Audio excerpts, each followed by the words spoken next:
एक बार राजा भोज के राज दरबार में दूसरे नगर से एक सेठ आया जो कि बहुत बड़ा व्यापारी था।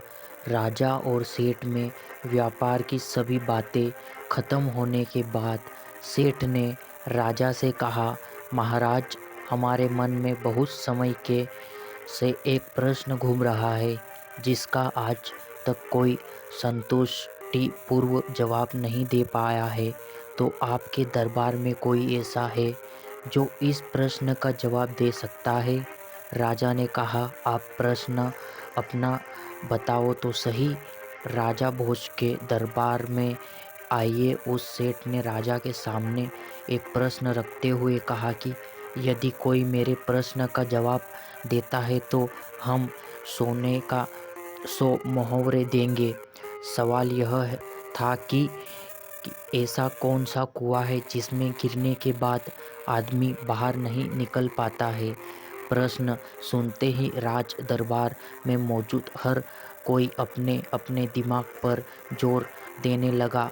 घंटों बीतने के बाद भी कोई संतुष्ट पूर्व इस प्रश्न का उत्तर कोई नहीं दे पाया।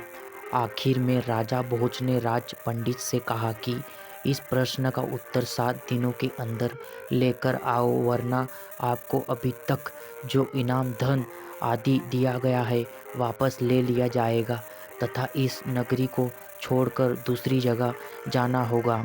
6 दिन बीत चुके थे। राज पंडित को जवाब नहीं मिला था।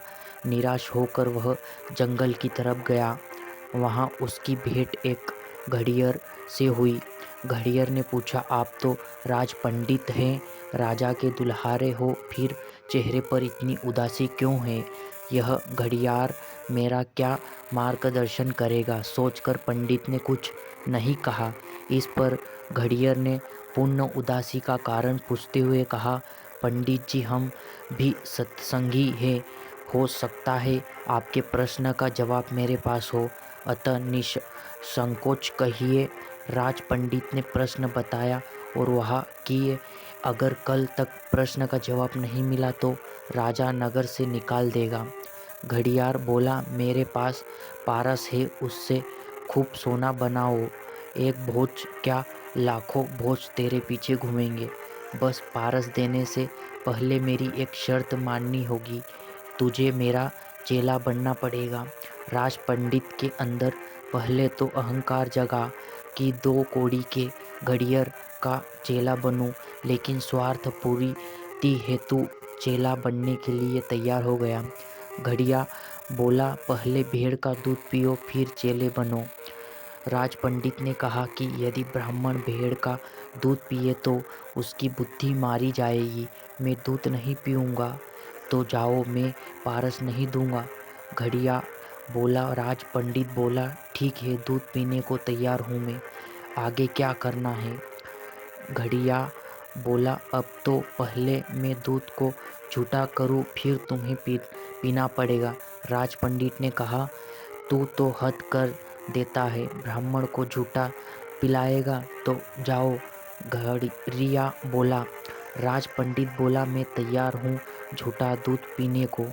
घड़िया बोला, वह बात गई, अब तो सामने जो मरे हुए इंसान की खोपड़ी का कंकाल पड़ा है उसमें मैं दूध दोहूँगा, उसको झूठा करूँगा, फिर तुम्हें पिलाऊँगा, तब मिलेगा पारस, नहीं तो अपना रास्ता लीजिए।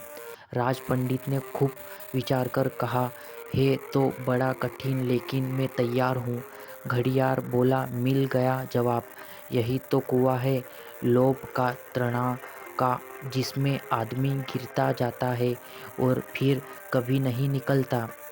जैसे कि तुम पारस को पाने के लिए इस लोभ रूपी कुएं में गिरते चले गए।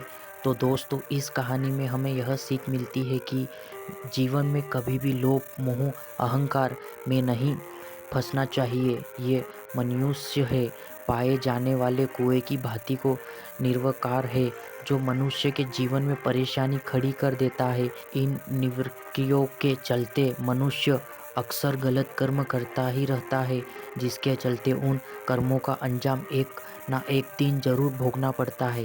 वीडियो अच्छी लगी हो तो वीडियो को सब्सक्राइब करें एंड लाइक ज़रूर करें।